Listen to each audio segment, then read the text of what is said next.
Matthieu chapitre 25, verset 11 à 12. Plus tard, les autres vierges vinrent et dirent, Seigneur, Seigneur, ouvre-nous. Mais il répondit, je l'ai dit en vérité, je ne vous connais pas. Amen. Vous asseoir.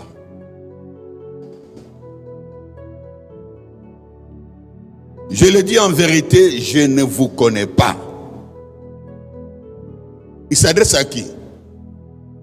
Il s'adresse à ceux qu'il appelle Seigneur, Seigneur. Bien-aimés dans le Seigneur, c'est vrai que nous avons partagé ce passé depuis le matin, le message du jour.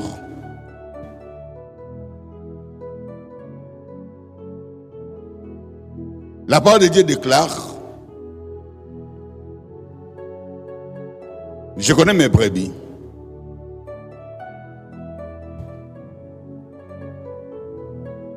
Et mes brebis me connaissent et elles me suivent. Mais voilà une réponse qui étonne ici. Il dit, je ne vous connais pas.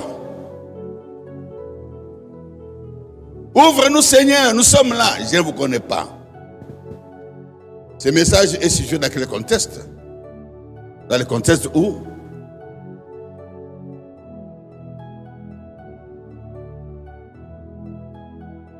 dix filles d'honneur attendaient l'époux pour entrer avec l'époux dans la salle des noces. 5 étaient sages, qui avaient de l'huile. 5 n'étaient pas sages et n'ont pas eu une bonne quantité d'huile pour pouvoir attendre le mari jusqu'à son arrivée, comme c'était la nuit. Le marié. Lorsque le mari est arrivé, les 5 qui étaient partis chercher de l'huile n'étaient pas présentes. Alors, quand elles sont arrivées, la porte est déjà fermée. Elles avaient droit d'entrer avec l'époux pour recevoir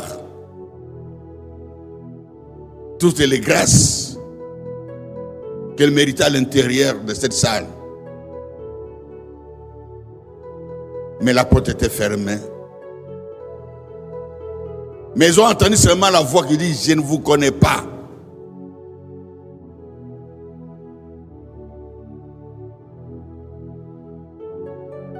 Je ne vous connais pas.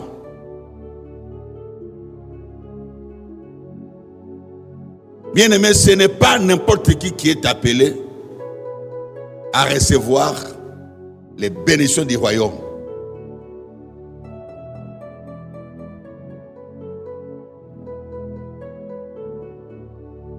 Ce n'est pas n'importe qui. Les bénédictions du royaume sont pour tout le monde.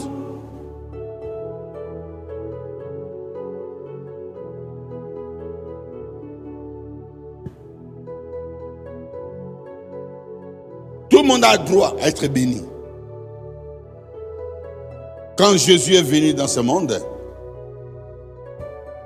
la parole dit que quiconque croit en lui ne périt point, mais il a la vie éternelle. Il y a une vie, comme j'ai expliqué pendant tous ces dimanches qui se sont passés. La vie, c'est la réussite et le succès.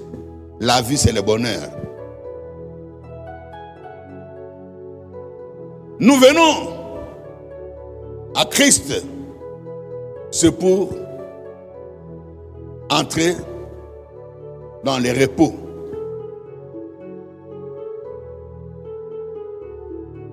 Tu vas entrer dans les repos. Matthieu 11, 28. Venez à moi, vous tous qui êtes chargés et fatigués, et je vous donnerai du repos.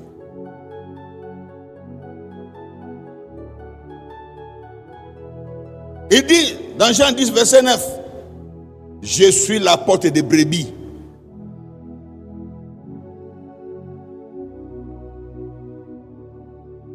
Je suis la porte des brebis. Vous entrez, vous sortirez. et vous porterez de les manger. Vous allez recevoir de la bonne nourriture, mais seulement à la porte. Mais voilà, nous venons à Christ avec nos problèmes. Seigneur, sauve-moi. Seigneur, agis dans ma vie. Seigneur, moi aussi cette année, c'est l'année de la reconnaissance. Je vais aussi te témoigner, Seigneur. Mais Jésus te dit, je ne te connais pas. Je ne te connais pas. Mais ça, c'est grave. Pose-toi la question ce soir. Est-ce que Jésus me connaît?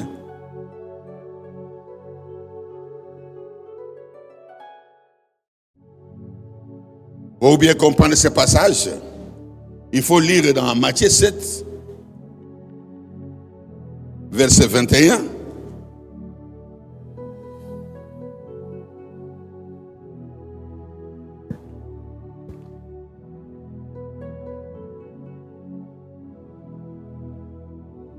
La Bible déclare, ceux qui me disent Seigneur, Seigneur, n'entreront pas tous dans le royaume des cieux, mais celui-là seul qui fait la volonté de mon Père qui est dans les cieux. Waouh! Tout le monde peut dire Seigneur, Seigneur.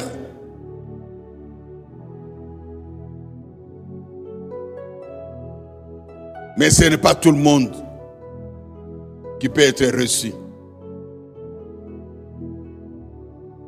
Ce n'est pas tout le monde qui peut être reçu. Ce n'est pas tout le monde. Seulement celui qui fait la volonté de mon Père. Seulement celui qui fait la volonté de mon Père.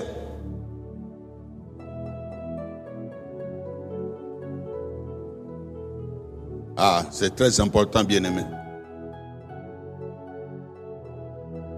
Car nous savons, bien-aimé, pour entrer dans le royaume des cieux,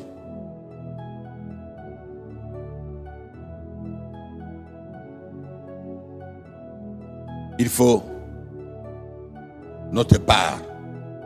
Tu as fait sa part, il est venu vers nous. Il nous a présenté Christ qui se trouve être la porte de ce royaume, car il est lui-même le roi.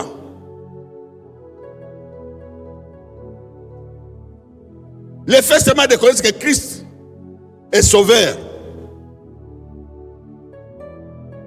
ça ne vous sauve pas. Il faut le laisser vous sauver. C'est ça le problème. S'il est sauveur, oui, il est sauveur, mais il faut le laisser vous sauver.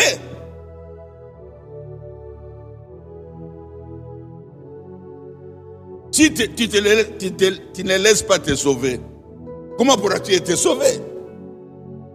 C'est mal le fait de crier, sauve-moi. Non, bien-aimé.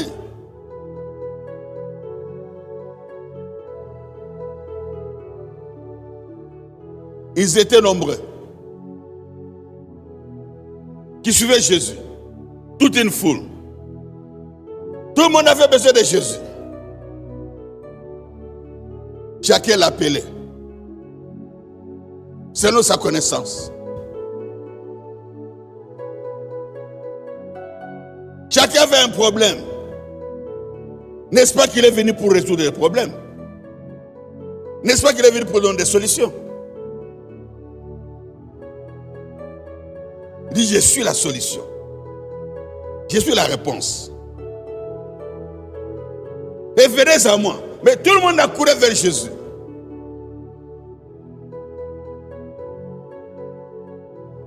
Mais dans cette foule, il y avait un homme appelé Bartimée,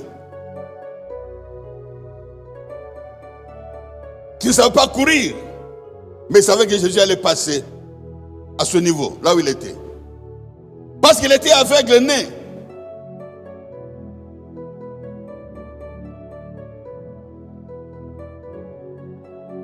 Parmi tous les gens qui criaient,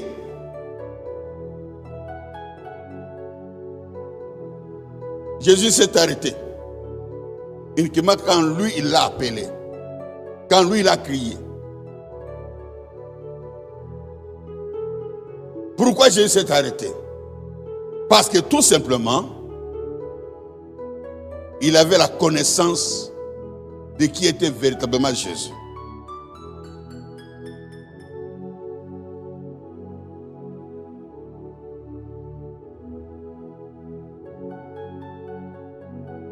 Tout le monde criait. Jésus fils de Marie. Jésus fils de Joseph. Jésus sauve. Agis. Ça ne va pas. Mon enfant, ma famille. Jésus était là pour tout le monde. Mais il s'est arrêté uniquement lorsque Bartimée a crié.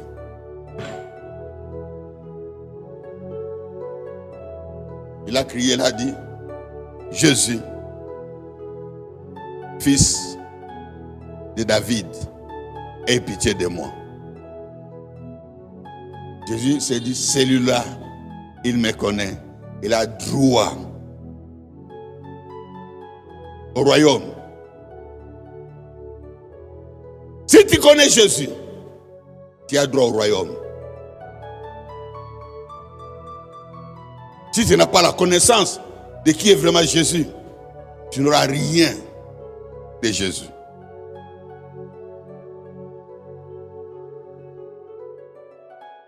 Appelez-les.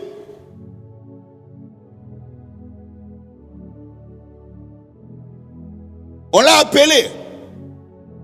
Quelle était sa première réaction? Se débarrasser de son manteau.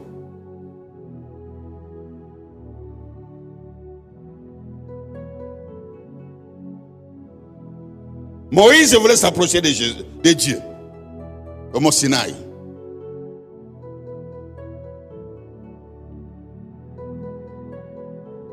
Moïse,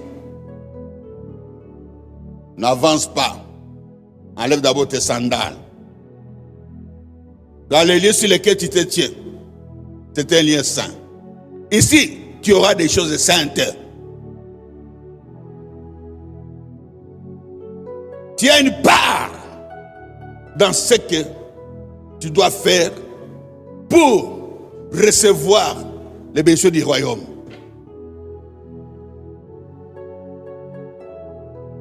Ce n'est pas parce que tu as la miséricorde que Dieu va agir. Non, bien-aimé, tu as une part comme Bartimée, comme Moïse. Bartimée s'est débarrassé de son manteau.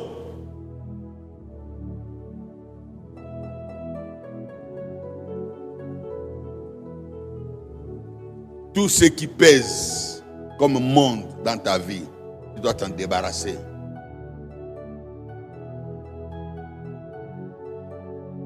Tant que tu ne connais pas cela, tu ne peux pas honorer Dieu.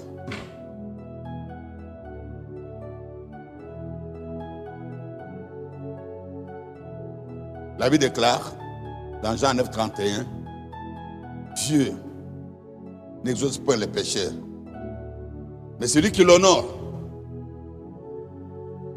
et qui fait sa volonté, c'est celui-là qui l'exauce.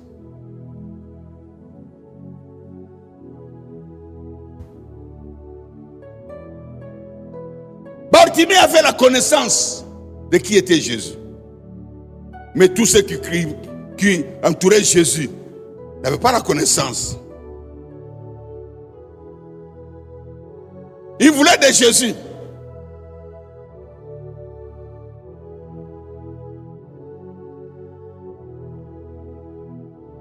Ah oui.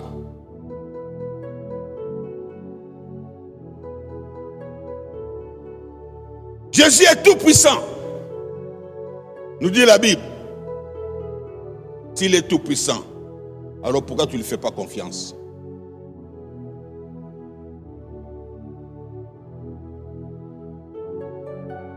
Abraham a souffert à cause de cela. Dieu s'est présenté. Je suis le Dieu tout puissant. Genèse 17, 1. Marche devant ma face. Oh Dieu, je n'ai pas d'enfant. Je n'ai pas d'enfant, mais je suis le Dieu tout puissant. Je suis le Dieu capable. Allez, viens, viens. Regarde en haut, les étoiles. Quelle sera ta postérité? Viens encore. Dans une vision. Regarde. Les bords de la mer, les sables. Peux-tu les compter? Quelle sera ta postérité? Il était content. Lui qui était stérile. Dieu lui a dit, tu ne seras plus stérile. Regarde ta descendance. Marche.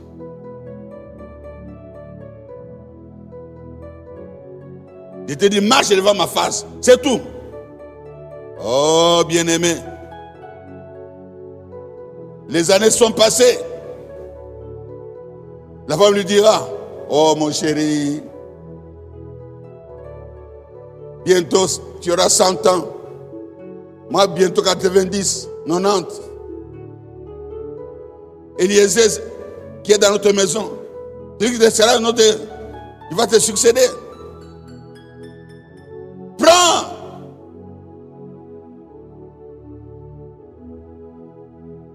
Agar, la domestique, va avec elle qui te donne un fils. Oh bien-aimé, il a arrêté de faire confiance au Tout-Puissant.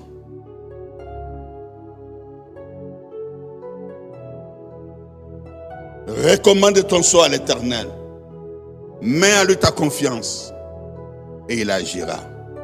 S'il est tout-puissant, pourquoi tu ne lui fais pas confiance? Pourquoi tu décides après qu'il t'ait déjà parlé?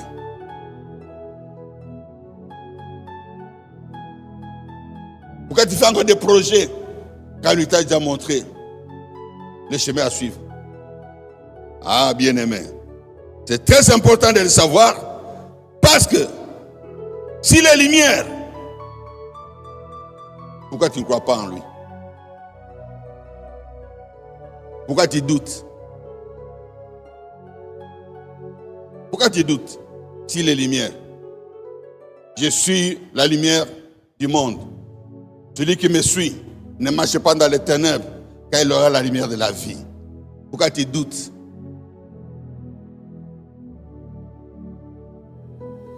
C'est ça. Ah.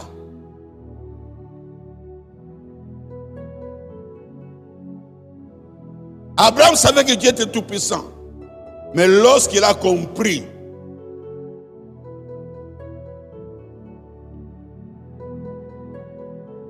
et qu'il a fait confiance à son Dieu, quand Dieu est venu encore lui parler, parce que sa miséricorde dira toujours, si tu as échoué hier, aujourd'hui tu n'échoueras pas. Dieu revient encore, donne-moi ton fils, ton unique, celui que tu aimes. Il a fait confiance à l'Éternel. Il n'a rien dit à sa femme. Il a pris l'enfant directement à la montagne que Dieu lui avait indiqué. Lorsqu'il prend le couteau pour égorger son fils, Abraham, arrête. Ne fais pas du mal à ton fils. Car je sais maintenant que tu me fais confiance. Je sais maintenant que tu m'aimes. Je sais maintenant que tu es avec moi. Tu mérites les bienfaits du royaume maintenant. Ah oui.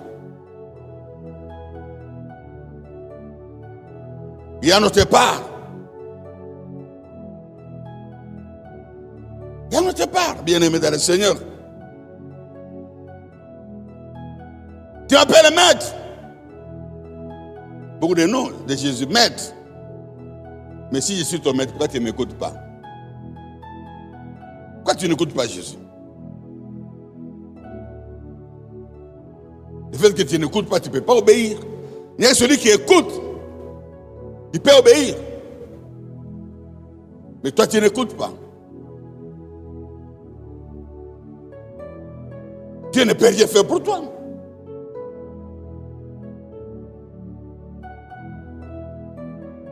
Qu'est-ce que la parole de Dieu nous dit? Le verset que j'aime beaucoup. Deutéronome 28. Verset 1 à 2. Si tu écoutes la voix de l'Éternel ton Dieu, et si tu mets en pratique tout ce que je te presque aujourd'hui, ton Dieu que tu écoutes, les maîtres du monde, te donnera la victoire sur tous tes ennemis où que tu iras. Mais dans la Bible, on dit, ton Dieu te donnera supériorité sur toutes les nations. Les nations sont les gens du monde. Les gens qui t'attaquent, les gens qui bloquent ta vie, les sociétés de ta famille, qui sont ici avec nous à l'église pour prier. Ils vont tout faire, ils ne pourront rien contre toi. Parce que toi, tu écoutes les maîtres. Tu écoutes ton Dieu. Celui qui écoute, c'est celui qui fait la volonté du Père. 2. Voici toutes les bénédictions qui se répandront sur toi. Lorsque tu obéiras à la voix de l'Éternel, ton Dieu. Lorsque tu obéiras à la voix de l'Éternel, ton Dieu. Ah, bien-aimé. Obéir à la voix de l'Éternel, son Dieu. Ah, c'est écouter, bien-aimé. Jésus te présente, je suis la vie. Oh, bien-aimé. Mais quand on voit la vie que tu mènes, on voit que tu ne désires pas la vie. Tu ne désires pas la vie. Tu ne désires pas la vie. Vous savez, pour recevoir le Saint-Esprit, il n'y a pas de l'argent à payer. Pour recevoir le Saint-Esprit, oh bien-aimé, Jésus a dit, lorsqu'il viendra, il vous enseignera toutes les choses.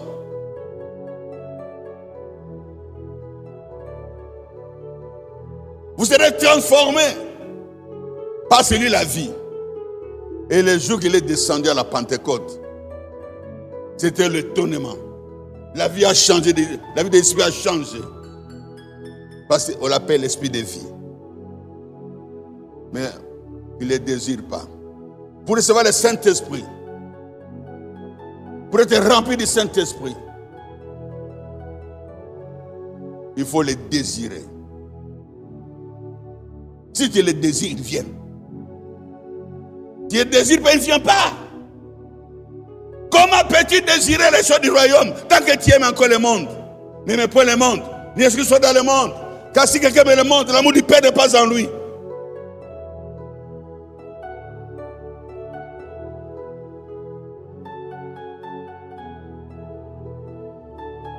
La Bible déclare, nous sommes nés de Dieu, ni du sang, ni de la chair, ni de l'homme. Nous sommes nés de Dieu. Jean 1, verset 13. Nous sommes nés de Dieu. Tu es né de Dieu. Tu désires encore le monde. Vos pères si méchants soient-ils, lorsque vous leur demandez du pain, est-ce que vous donnez de la pierre? Lorsque vous leur demandez du poisson, est-ce que vous donnez le serpent? Et moi, votre Père céleste, si vous me demandez de l'esprit, ne vous le donnerai pas. Tant que tu as l'esprit, tu as tout.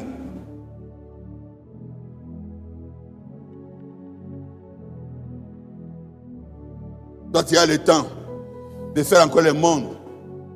Et quand la mission va venir, il est déjà là. Trop tard. Beaucoup sont capables d'être là avec nous. Dimanche, ils seront pleins là. Ils sont capables d'être là. Mais ils ne connaissent pas qui est Jésus. Ils ne connaissent pas ce qu'on vient recevoir ici. Là où 2 ou 3 s'assemblent à mon nom, je suis au milieu d'eux.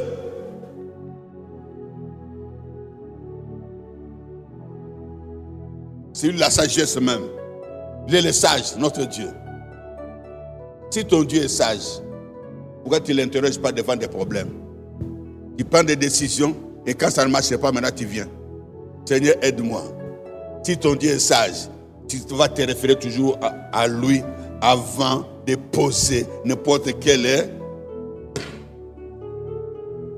geste, acte.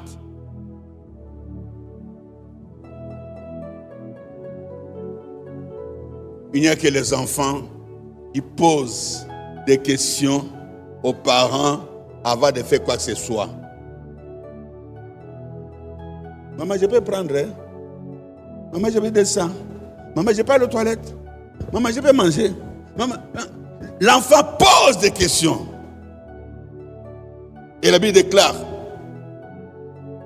dans Matthieu 19, verset 15, laissez les enfants venir vers moi. Ne les empêchez pas, car les robes des cieux épousent ceux qui les ressemblent.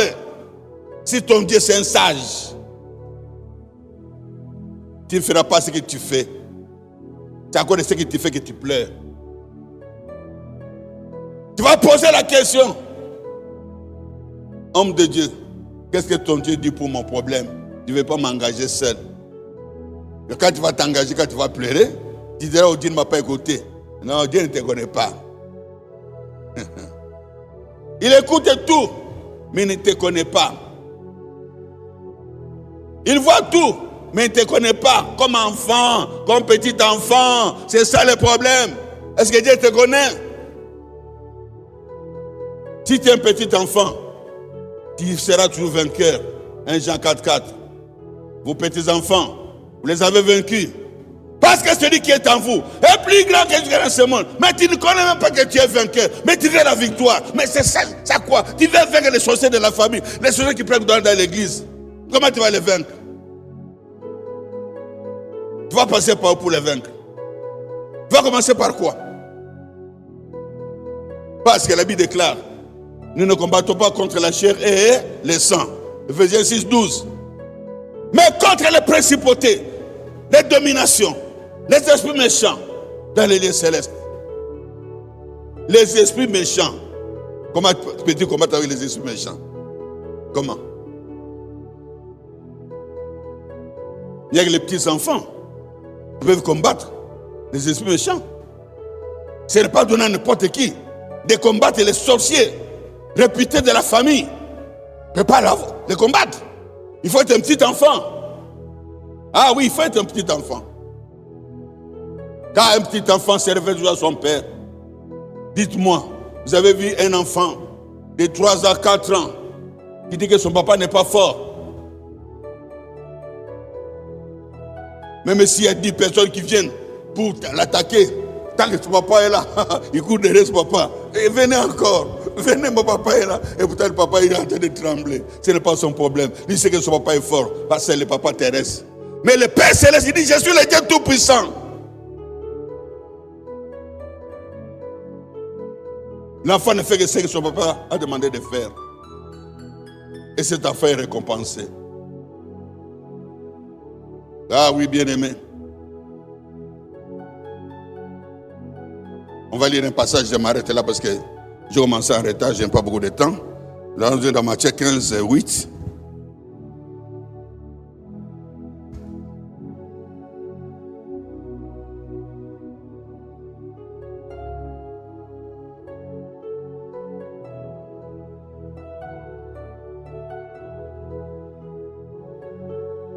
La Bible déclare,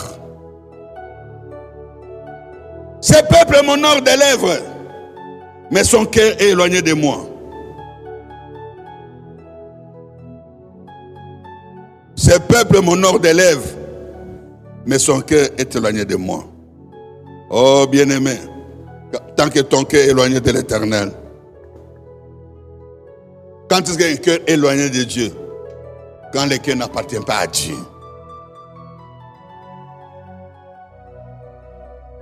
Quand le cœur n'appartient pas à Dieu, tu aimeras ton Dieu de tout ton cœur, de toute ton âme, de toute ta force, de toute ta pensée. Le jeune homme riche, il priait comme tout le monde. Il est venu poser la question à Jésus, comment faire pour entrer dans l'homme de Dieu. Jésus lui a pas dit 10 commandements. Il dit tout ça, je respecte tout cela. Pas de problème. Si ce n'est que ça, alors moi je dois entrer au royaume. Oh, tu veux entrer au royaume avec cette richesse-là? Non! Tu dois te dépouiller comme Bartimée. Enlève d'abord le manteau, jeune homme. Enlever le manteau veut dire quoi? Va. Prends tout ce que tu possèdes. Vends-les. Distribue-les aux pauvres. Reste zéro comme Bartimée. Et puis viens vers moi. Tu verras les robes de Dieu. Wanate, vieux, wanate. Est-ce qu'il a péché? Là, il n'y a aucun péché. Il ne vole pas. Tous les 10 commandements. Je ne vole pas. Je ne mens pas. J'honore papa, maman. Je n'en vis personne. Il était bien. Il dit, ça c'est bien. Tout ça, c'est bien. Mais il reste quelque chose qui fait tomber beaucoup d'enfants de Dieu, qui font échouer beaucoup d'enfants de Dieu, qui n'arrivent pas. C'est se dépouiller de l'homme qu'ils sont. Pour devenir zéro devant Jésus. Pour ne vivre que pour Jésus. Pour attendre tout de Jésus. Peux-tu être de ces gens-là? Un enfant attend tout de son père. Attend tout de sa mère. Un enfant n'attend rien de ses propres moyens. Il sait qu'il est limité. Il sait qu'il ne peut rien faire. Quoi qu'il fasse, il sait que ça le dépasse. Mais il n'y a que les enfants de Dieu à l'église qui se comportent comme des vierges folles. Parce qu'ils ne veulent pas avoir la connaissance. Parce qu'ils n'ont pas l'esprit de Dieu. Ils veulent utiliser leurs 5 sens pour marcher et recevoir les choses de Dieu. Non, bien-aimé, tes 5 sens, c'est avant de connaître Christ. Quand tu connais Christ, tout s'arrête. Parce que tu es né de Dieu. Les 5 sens, c'est pour le contact avec ton environnement direct par rapport à ton corps. Mais ta vie, tu dois avoir de l'huile. Tu dois avoir de l'huile. Il n'y a que ceux qui ont de l'huile. Cela veut dire quoi? Ceux qui sont baptisés de l'Esprit. Qui est baptisé de l'Esprit? C'est celui qui croit réellement en Jésus-Christ comme Seigneur et Sauveur. Réellement. Tout le monde dit je crois. Mais si tu crois réellement, bien aimé, Jésus va te baptiser du Saint-Esprit. Ton huile sera toujours là. Tu n'auras pas de raison à dire je ne sais pas pourquoi ça m'est arrivé. Parce que l'Esprit nous convainc du péché, l'Esprit nous convainc du monde. Tant que l'huile est là, l'Esprit de Dieu est avec toi, tu es vainqueur. Tant que l'huile est là, l'Esprit de Dieu est avec toi, bien aimé, tu vaincras, tu arriveras, tu marcheras, tu les serpents, tu les scorpions, même sans le savoir. Tu vas seulement dire, oh, mais en bas, en bas. Oui, il y a des fois j'entends quand j'ai pris pour les gens, tu accordes de toi, que nous mourons dans la famille, depuis qu'un autre enfant est arrivé ici, que là-bas, oh, moi, je me tourne même. Avant de me prier, les gens mettent dans la famille des gens.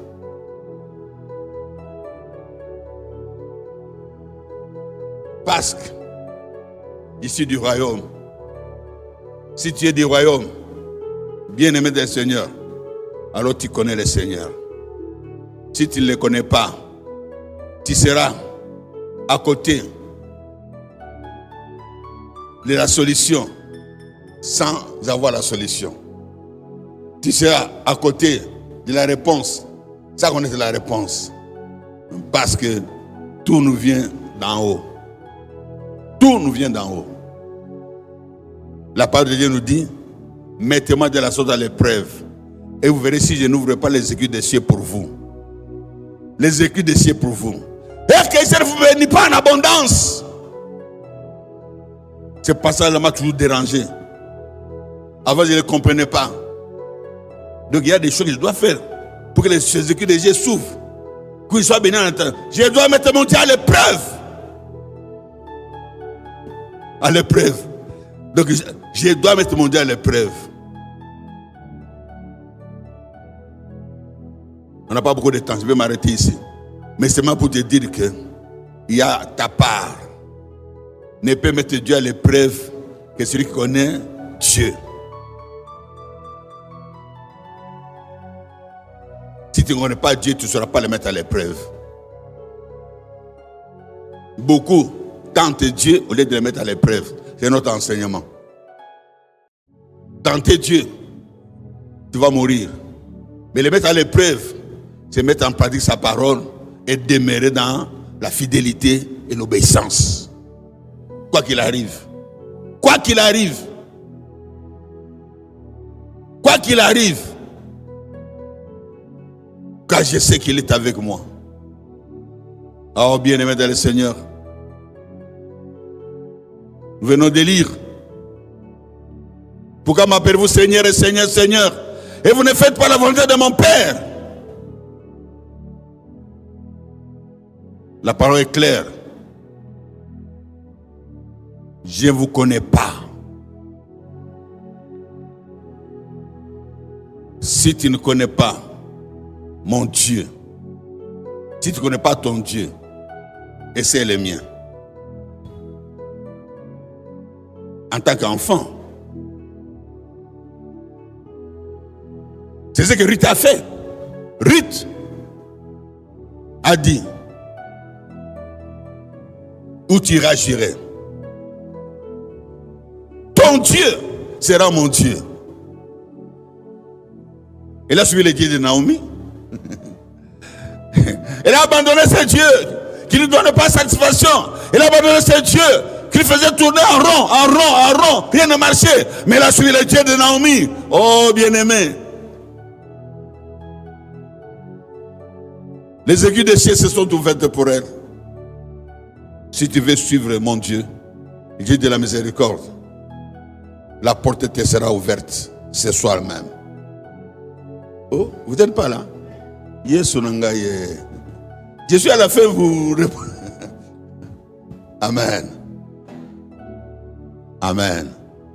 Mon Dieu n'échoue pas. Ah, tu ne dis pas Amen. Mais mon Dieu, c'est ton Dieu, non? Je dois dire quoi pour que tu sois avec moi? Alors là, maintenant, tu vas maintenant suivre les autres. Il ne fallait pas échouer. Vous savez, dans le Seigneur, ce n'est pas tout le monde qui réussit. Hein? La réussite est individuelle. Hein? C'est l'échec qui est collectif. Amen. Alléluia.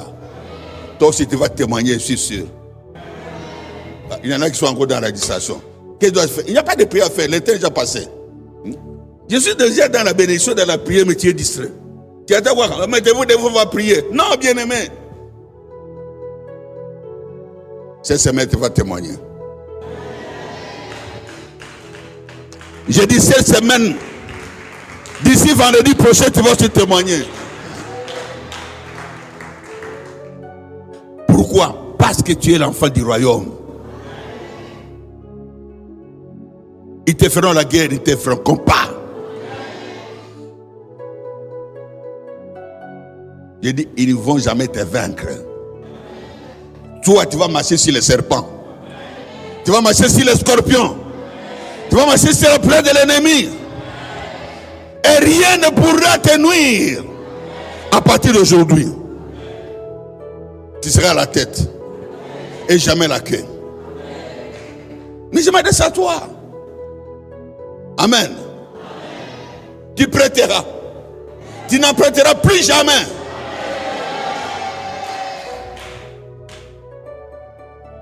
On te donnera même ce que tu n'as pas demandé.